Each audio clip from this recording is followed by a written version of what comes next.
Hey guys, wow. I was just out in the wilderness, did an amazing trip out to backcountry campground on the weekend with a good friend. We had some good food, some nice weather, got away from it all. Come back on Monday afternoon and then looked at what's going on in the markets and then yesterday and today. And I'll tell you what, it's frustrating. It's not scary, it's frustrating. What's going on in the world right now, for me, is very frustrating because it's insanity. And I've spoken about this and I'm trying not to be completely political, but I have to keep speaking up because you know the insanity around the coronavirus right now. It's a virus that's killed 1 in 100,000 people. I mean, the common flu is deadlier than that. And I might be wrong on this, but at this point, it's not a reason to panic, and it's being portrayed as some sort of panic. I'm an engineer who talks about statistics, and you're still more likely to get killed in your car on your way to get toilet paper than you are from contacting the virus. That's a reality. That's a reality. So driving a car is a very risky thing, but you do it every day. And now people are rushing over to stores and they're buying cases of toilet paper, and stores are being irresponsible by letting people buy a ridiculous quantity of toilet paper. So, and then to those people that are buying toilet paper, you're buying 6 months worth of toilet paper, but you have a week's worth of food. You don't know how to treat your own water. You're not even equipped to cook in your own house if you had no electricity.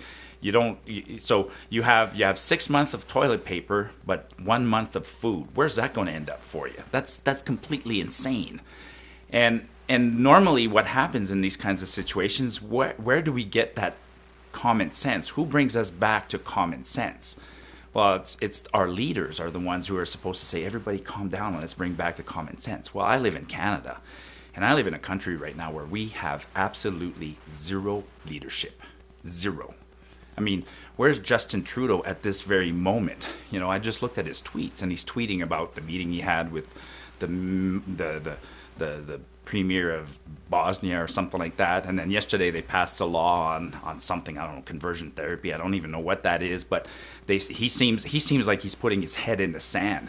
Maybe he thinks that a strategy of, hey, if I appear like everything's normal, everybody around me will think everything's cool. Maybe I'm the cool, calm, collected leader. Maybe that's his philosophy.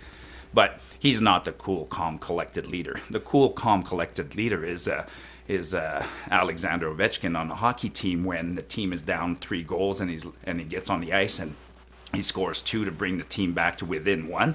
That's a cool, calm, collected leader, not Justin Trudeau. Justin Trudeau's a goof, And then all the ministers. I mean, politicians in general do not get into their position by merit. They get into position by winning a popularity contest. Like, if you're a politician, I don't give a shit what your opinion is. And don't try and convince me that you're skilled at it. Some are, but generally speaking, if you're a politician, you're somebody who won a popularity contest. If you stay in a few years, then you probably have skills. But, the first time you get elected, it's a popularity contest.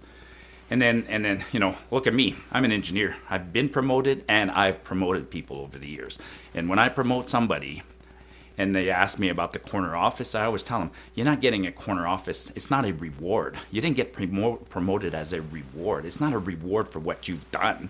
You got promoted because you've shown that you have skills, and you have more skill than somebody else. So I'm putting you in a position that requires more skills and more responsibility. And the reason because you have more skills, I'm going to pay you more.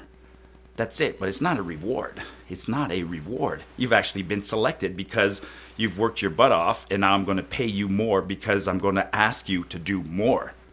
I'm not going to pay you more to do the same. I'm going to pay you more to do more.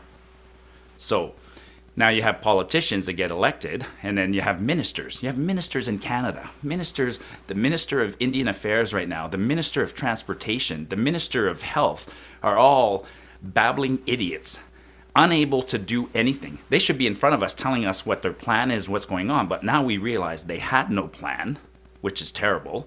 And off script, they're unable to communicate. I mean, we have a triple, quadruple whammy right now. We have land claims with First Nations that are blocking pipelines and projects, and we have a Minister of First Nations and Native Affairs who's not dealing with that problem. They're blocking the roads and the rail lines and everything else. And now the Minister of Transportation is not dealing with that. The Minister of Justice is not dealing with that. Civilians like myself, if I were to go walk along the railroad track today, I could get arrested. I would get arrested. And the cops would arrest me while looking over my shoulder and seeing a protest on the railroad and people setting pallets on fire. So, you know what? I mean, I can't use it. I was a kid when I was a kid, there was a railroad bridge that crossed the river, and we could go to McDonald's by walking across that railroad bridge, but we didn't, because if we walked across that railroad bridge, we were trespassing, and we were likely to get a ticket. Today, people are blocking railroad bridges and railroads in general and screwing up the economy, and the Minister of Justice is doing nothing, the RCMP is doing nothing, the Minister of Transportation is doing nothing, the Prime Minister of Canada is doing nothing.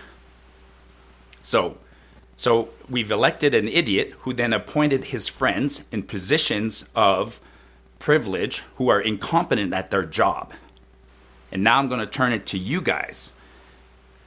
When you elect somebody, yes, it's a popularity contest because most of the time they have no skills, those human beings. Justin Trudeau is he's a school teacher who got fired from his position, and I'm pretty sure he got fired because he was having an affair with one of the kids at the school. So when you're looking at a popularity contest, at least ask a few questions and at least try and pick somebody who's got some skills. But to the Eastern Canadians right now who elected Justin Trudeau a second time, so the first time I give you the benefit of the doubt. You saw him as a pretty boy, likes to take selfies, you know, you liked his pedigree, you liked his look, you liked the fact that he was woke and he spoke a good, he talked a good talk, but he sure as hell didn't walk a good walk. So he got the benefit of the doubt on the first election, but the second election 6 months ago, you guys in the Maritimes, you guys in Quebec, you guys in Ontario, you re-elected a clown. Now you're paying for it, because now the Canadian stock market last year dropped about 34%, and with this coronavirus and the fact that they're doing nothing, it's dropping another 20% as we speak. And when the Canadian stock market goes down, trust me, the Canada Pension Plan goes down. And all you guys that have jobs, and gals that have jobs with the government that are counting on a big pension, the government's there's not enough money to fund those pensions, and the government keeps taking away more and more and more and more salary taxes. Your CPP payments keep going up, your EI payments going up, your taxes go up. Well, the taxes are at 50% for the upper class, and the salary taxes are as high as they can be. There's nothing left to pick. The bones have been picked clean. So at this point, in the next decade, they're going to claw back on the CPP. And boy, now it's going to get ugly, because everybody who has a Canada pension waiting on that, when it gets clawed back, you're going to see. So that's my rant for today. It is an absolute, complete, total rant, because you've gone insane for no reason. You're selling off in the market. You're doing stupid things. You're rushing to buy toilet papers. You're not doing the right things to solve the right problems. We have absent politicians who are appointing their friends, who are out with their head in the sand doing stupidity. And we have people in Eastern Canada who keep re-electing a clown. So tell me how I should feel.